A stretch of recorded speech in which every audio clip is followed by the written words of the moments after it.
प्रिय बंधुओं, जय भीम, जय भारत, नमो बुद्धाय। आज मैं आपके सामने बाबा साहेब डॉक्टर भीमराव अम्बेडकर जी द्वारा लिखे गए बौद्ध धर्म के महान ग्रंथ बुद्धा एंड हिज धम्मा, जिसका हिंदी रूपांतर भगवान बुद्ध और उनका धम्म है, उसकी 10वीं कड़ी प्रस्तुत करने जा रहा हूँ। हमने अब तक पढ़ा कि कैसे सिद्धार्थ गौतम बड़े हुए और एक क्लेश के कारण, जिसमें कि उनके परिवार पर कोई आपत्ति, कोई मुसीबत ना आए, उसकी वजह से उन्हें अपना घर छोड़ना पड़ा। और फिर राजा बिंबिसार, पिछली कुछ कड़ियों में हमसे एक गलती हो गई थी कि हमने बिंबिसार से बिंदुसार समझ लिया था। बिंदुसार बिंबिसार अलग अलग राजा हैं। अशोका के पिता बिंदुसार थे, बिंबिसार नहीं थे। बिंबिसार अशोका के बिंदुसार से पहले हुए हैं, मौर्य से पहले हुए हैं, मौर्य से पहले नंद हुए हैं, और नंद से पहले और शायद उनसे पहले बिंबिसार हुए हैं। तो हम आगे पढ़ते हैं। शांति का समाचार। जब गौतम राजगृह में ठहरा हुआ था, तब वहां दूसरे 5 परिव्राजक आए और उन्होंने भी गौतम द्वारा अपने ठहरने के लिए बनाई गई कुटिया के पास ही एक कुटी बना ली। उन 5 परिव्राजकों के नाम थे कौंडिन्य, असस्ची, अश्वजीत, कश्यप, महानाम तथा भद्दिय। वे भी गौतम के व्यक्तित्व से प्रभावित हुए थे और अचरज में थे कि किस कारण से उसने प्रवज्ञा ले ली थी। उन्होंने भी राजा बिंबिसार की भांति ही इस विषय में उनसे प्रश्न पूछे। जब उन्होंने उनके सामने वह सारी परिस्थिति स्पष्ट की जिसके कारण वह प्रव्रजित हुए, तो उन्होंने कहा, हाँ, हमने यह सुना है, लेकिन क्या तुम जानते हो कि तुम्हारे चले आने के बाद वहाँ क्या हुआ है? उन्होंने पूछा। सिद्धार्थ ने उत्तर दिया, नहीं। तब उन्होंने बताया कि कपिलवस्तु से उसके चले आने के बाद कोलियों से युद्ध ठानने के विरोध में शाक्यों में बहुत बड़ा आंदोलन छिड़ गया। आदमी, औरतें, लड़के लड़कियों ने प्रदर्शन किए और जुलूस निकाले। उनके हाथ में झंडे थे जिन पर लिखा था, कोलिय हमारे भाई हैं, एक भाई का दूसरे भाई के विरुद्ध युद्ध करना अनुचित है, सिद्धार्थ गौतम के देश निकाले आदि पर विचार करो। आंदोलन का यह परिणाम हुआ कि शाक्य संघ को एक सभा बुलाकर अपने निर्णय पर फिर से विचार करना पड़ा। उस समय बहुमत कोलियों से समझौता कर लेने के पक्ष में हो गया। शाक्य संघ ने 5 शाक्यों को अपना दूत चुनने का निर्णय लिया और उन्हें यह काम सौंपा कि वे कोलियों के साथ संधि वार्ता करें। जब कोलियों को इसका पता चला तो वे बहुत प्रसन्न हुए। उन्होंने भी अपने 5 कोलियों को चुना ताकि वे शाक्यों के दूतों के साथ संधि वार्ता चलाएं। दोनों ओर के दूत आपस में मिले और तय किया कि मध्यस्थता के लिए एक स्थायी परिषद की नियुक्ति की जाए, जिसे अधिकार हो कि रोहिणी के जल के बंटवारे से संबंधित हर विवाद पर निर्णय ले लें और परिषद का निर्णय दोनों पक्षों को मान्य हो। इस प्रकार युद्ध का खतरा शांति में परिणत हो गया। जो कुछ कपिलवस्तु में हुआ था उसे गौतम को बताने के बाद परिव्राजकों ने कहा, अब तुम्हारे लिए परिव्राजक बने रहने की कोई आवश्यकता नहीं है। अब तुम क्यों नहीं लौटकर अपने परिवार में चले जाते? सिद्धार्थ ने उत्तर दिया, इस शुभ समाचार से मुझे प्रसन्नता हुई है। यह मेरे लिए विजय है, लेकिन मैं वापस घर नहीं जाऊंगा। मुझे जाना भी नहीं चाहिए। मुझे परिव्राजक ही बने रहना चाहिए। गौतम ने उन 5 परिव्राजकों से पूछा, तुम्हारा क्या कार्यक्रम है? उन्होंने उत्तर दिया, हमने तपस्या करने का निश्चय किया है। तुम भी हमारे साथ क्यों नहीं शामिल हो जाते? सिद्धार्थ ने कहा, एक एक करके। पहले मुझे दूसरे पथों की जानकारी प्राप्त करनी चाहिए। तब 5 परिव्राजक वहां से चले गए। 6. समस्या की नई पृष्ठभूमि। कोलियों और शाक्यों के बीच शांति स्थापित हो जाने का समाचार 5 परिव्राजकों से प्राप्त होने पर गौतम को बहुत बेचैनी हुई। अकेले में वह गंभीरता से अपनी स्थिति पर सोचने लगा कि क्या अब भी परिव्राजक बने रहने का उसके लिए कोई औचित्य रह गया है। उसने अपने आप से प्रश्न किया कि वह किस लिए अपने बंधु बांधवों को छोड़कर चला आया था। उसने इसलिए गृह त्याग किया था क्योंकि वह युद्ध का विरोधी था। अब जबकि युद्ध समाप्त हो गया है, तब भी क्या मेरे लिए कोई समस्या शेष रह गई है? क्या युद्ध की समाप्ति के साथ मेरी समस्या भी समाप्त हो गई है? गहराई से चिंतन करने पर उसने सोचा कि नहीं, युद्ध की समस्या अनिवार्य तौर पर झगड़े की समस्या है। यह एक बड़ी समस्या का एक अंग मात्र है। यह झगड़ा न केवल राजाओं और राष्ट्रों के बीच ही चल रहा है, बल्कि कुलीनों और ब्राह्मणों के बीच, गृहस्थों के बीच, माँ और पुत्र के बीच, पिता और पुत्र के बीच, भाई और बहन के बीच और साथी के बीच जारी है।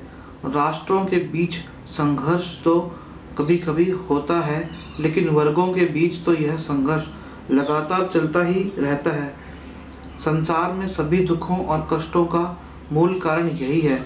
यह सत्य है कि युद्ध के कारण ही मैंने गृह त्याग किया था। यद्यपि शाक्यों और कोलियों के बीच युद्ध समाप्त हो गया है, तो भी मैं घर नहीं लौट सकता। मैं देख रहा हूँ कि मेरी समस्या ने अब व्यापक रूप धारण कर लिया है। मुझे सामाजिक संघर्ष की इस समस्या का हल खोजना है। पुराने स्थापित परंपरागत दर्शन इस सामाजिक संघर्ष की समस्या का हल कहाँ तक बताते हैं? क्या वह इन सामाजिक दर्शनों में से किसी एक को स्वीकार कर सकता है? वह हर परंपरा का स्वयं परीक्षण करने के लिए दृढ़ संकल्प था। तो इस तरह से देखिए, गौतम बुद्ध यह खोज करते हैं कि नॉन वायलेंस, अहिंसा किस तरह से संसार में स्थापित करी जाए, और एक खोज के लिए वो निकल पड़ते हैं। अब हम तीसरा भाग शुरू करते हैं, नए प्रकाश की खोज में भृगु आश्रम पर पड़ाव।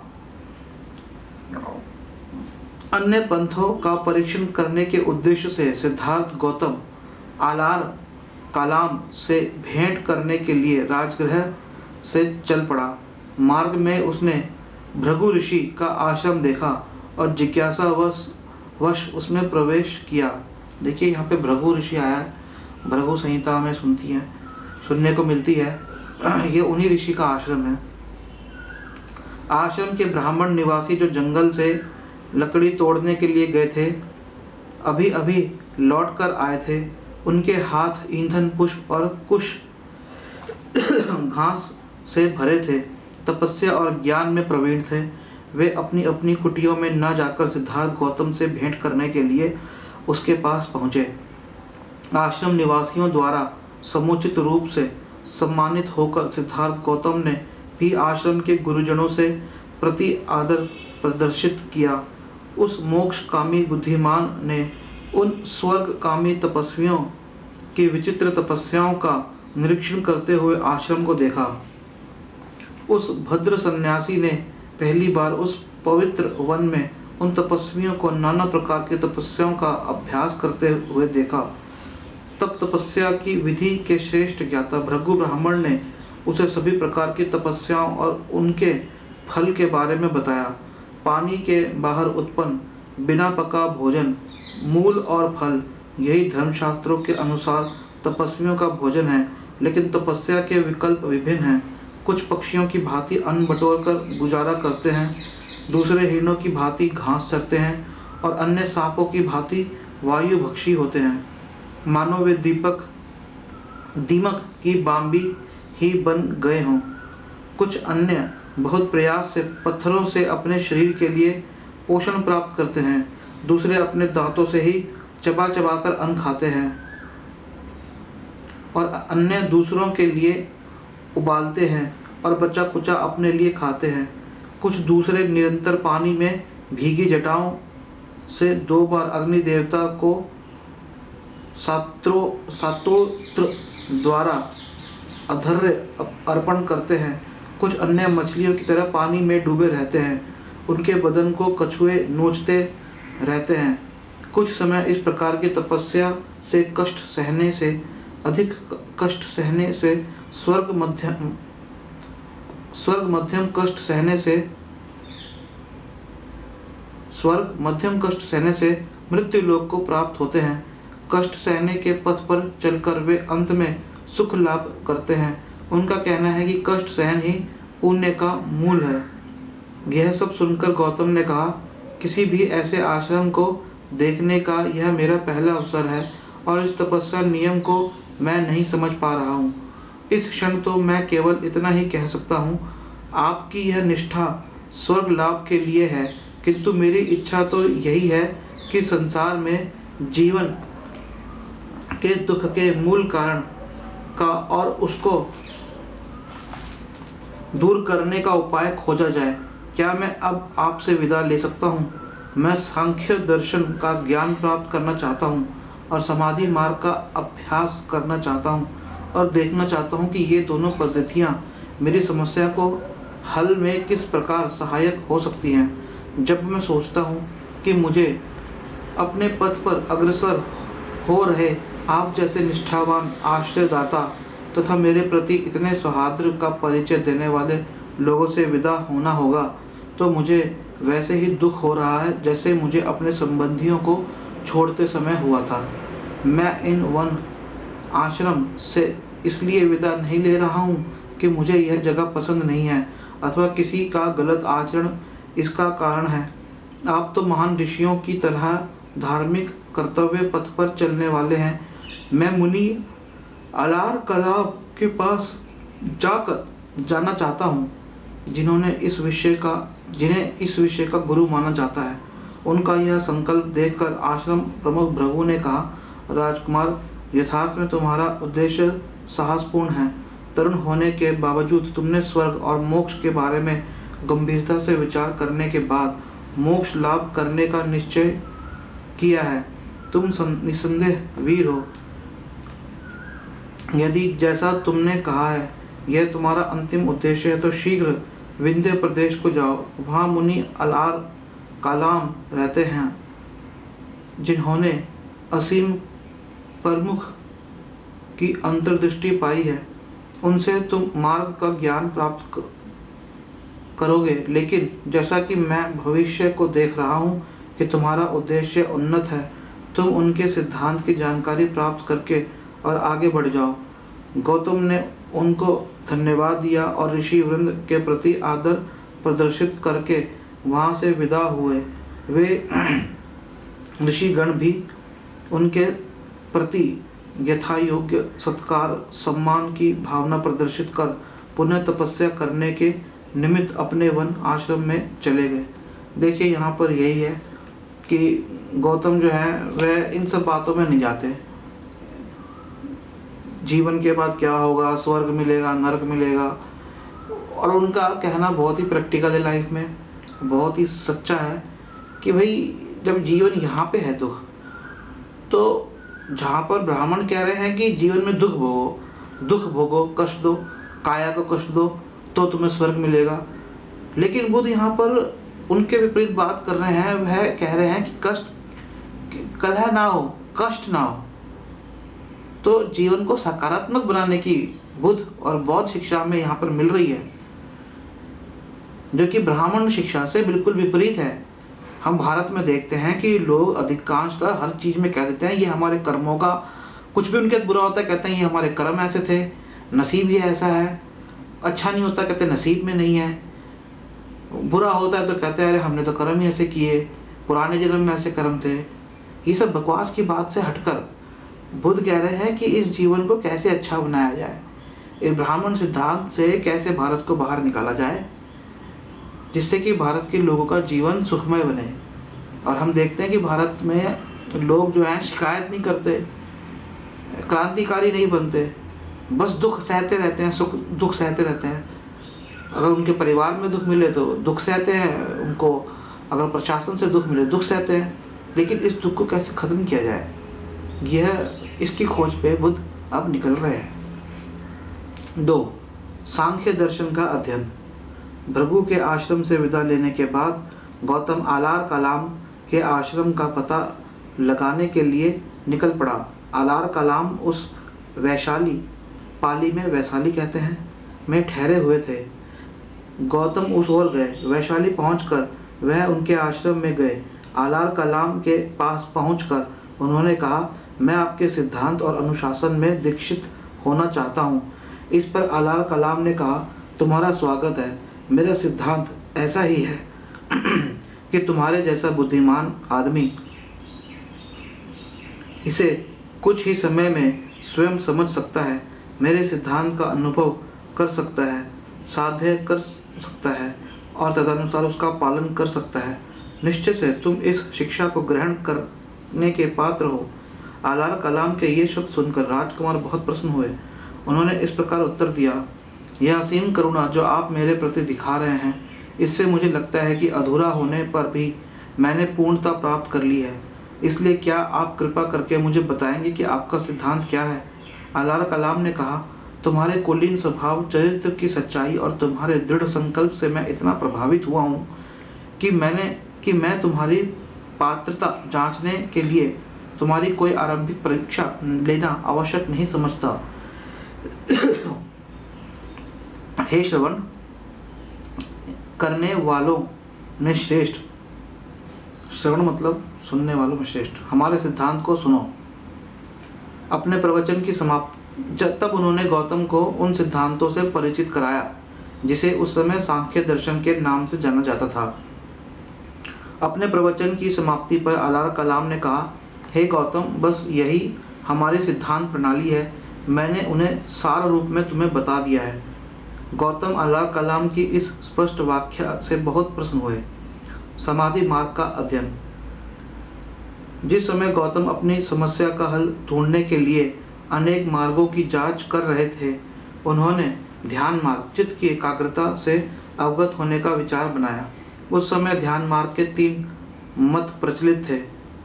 3 मतों में से एक बात समान थी कि सांस पर नियंत्रण ही चित्त की एकाग्रता प्राप्त करने का साधन है। ये सांस पर नियंत्रण, आजकल जो कई योग गुरु हैं वह इस पे काफ़ी बोलते रहते हैं। सांस को नियंत्रण रखने का मत आनापानसति कहलाता था। सांस को नियंत्रण करने का एक दूसरा मत प्रचलित था जो प्राणायाम कहलाता था। यह सांस लेने की प्रक्रिया के 3 विभाग करता था। पूरक, अंदर सांस खींचना, कुंभक, सांस को रोके रखना और रेचक, सांस को बाहर निकाल देना। सांस को नियंत्रण करने की एक और तीसरी विधि समाधि पद्धति कहलाती थी। आलार कलाम ध्यान मार्ग के आचार्य के रूप में प्रसिद्ध था। गौतम को भी लगा यह अच्छा होगा कि यदि वह आलार कलाम की देखरेख में ध्यान मार्ग का कुछ अभ्यास कर ले। इसलिए उन्होंने आलार कलाम से कहा कि क्या वह कृपा करके उसे ध्यान मार्ग का परीक्षण देंगे। आलार कलाम ने उत्तर दिया, बहुत प्रसन्नता से। आलार कलाम ने उन्हें अपने ध्यान मार्ग की विधि सिखाई। इसके 7 चरण या 7 सोपान, सीढ़ियाँ थे। गौतम ने इस विधि का नियमित रूप से प्रतिदिन अभ्यास किया। इस विधि में पूर्ण दक्षता प्राप्त कर चुकने के बाद गौतम ने आलार कलाम से पूछा कि क्या इससे आगे सीखने के लिए कुछ और शेष था। आलार कलाम ने उत्तर दिया, नहीं मित्र, जो कुछ भी था वह मैंने सिखा दिया। इसके साथ ही गौतम ने आलार कलाम से विदा ली। गौतम ने एक दूसरे योगी उद्दक रामपुत के बारे में सुन रखा था, जिसकी ख्याति थी कि उसने एक ऐसी ध्यान विधि का आविष्कार किया था जिससे ध्यानी आलार कलाम की ध्यान विधि से एक चरण और आगे जा सकता था। गौतम ने इस विधि को सीखने और समाधि की उच्चतम अवस्था का अनुभव करने का विचार बनाया। तदनुसार वह उद्दक रामपुत के आश्रम में पहुंचा और उसके मार्ग में परीक्षण आरंभ किया। अल्प समय में ही गौतम ने उद्दक राजपूत के 8वें चरण की विधि में दक्षता प्राप्त कर ली। उद्दक रामपूत की ध्यान विधि में पूर्ण रूप से दक्षता प्राप्त करने के अनंतर गौतम ने उससे भी वही प्रश्न पूछा जो कि उसने अलार कलाम से पूछा था। क्या आगे कुछ और भी सीखने के लिए शेष है? उद्दक रामपूत ने भी वही उत्तर दिया, नहीं मित्र, इसके अतिरिक्त तुम्हें सिखाने के लिए मेरे पास और कुछ नहीं है। अलार कलाम और उद्दक रामपूत दोनों ध्यान मार्ग के आचार्य के रूप में कौशल जनपद में प्रसिद्ध थे, लेकिन गौतम ने सुना था कि मगध जनपद में ध्यान मार्ग के वैसे ही और भी ध्यानाचार्य हैं। उन्होंने सोचा कि उनसे उनकी विधि में भी परीक्षण प्राप्त करना चाहिए। तदनुसार गौतम मगध जा पहुँचे। उन्होंने देखा कि यद्यपि उनकी ध्यान विधि का आधार भी सांस पर नियंत्रण पाना ही था, तो भी जो ध्यान विधि कौशल जनपद में प्रचलित थी उससे वह भिन्न थी। इस ध्यान विधि में सांस लेना नहीं था, अपितु चित्त की एकाग्रता प्राप्ति के लिए सांस को रोकना था। गौतम ने यह विधि भी सीख ली। जब उन्होंने सांस को रोककर चित्त को एकाग्र करने का प्रयास किया तो उन्हें लगा कि उनके कानों में से बहुत तीव्र भेदक आवाज़ आ रही है और उसे ऐसा लगता था मानो उसके सिर में तेज नुकीला चाकू भेदा जा रहा हो। यह बहुत कष्टदायक प्रतिक्रिया थी, लेकिन गौतम उसमें भी दक्षता प्राप्त करने में सफल रहे। समाधि मार्ग में उसका ऐसा ही परीक्षण था।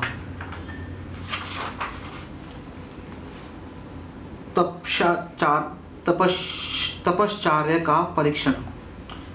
गौतम ने संख्या मार्ग तथा समाधि मार्ग का परीक्षण कर लिया था, लेकिन वह तपश्चर्या का प्रयोग किए बिना ही भृगु का आश्रम छोड़कर चले आए थे।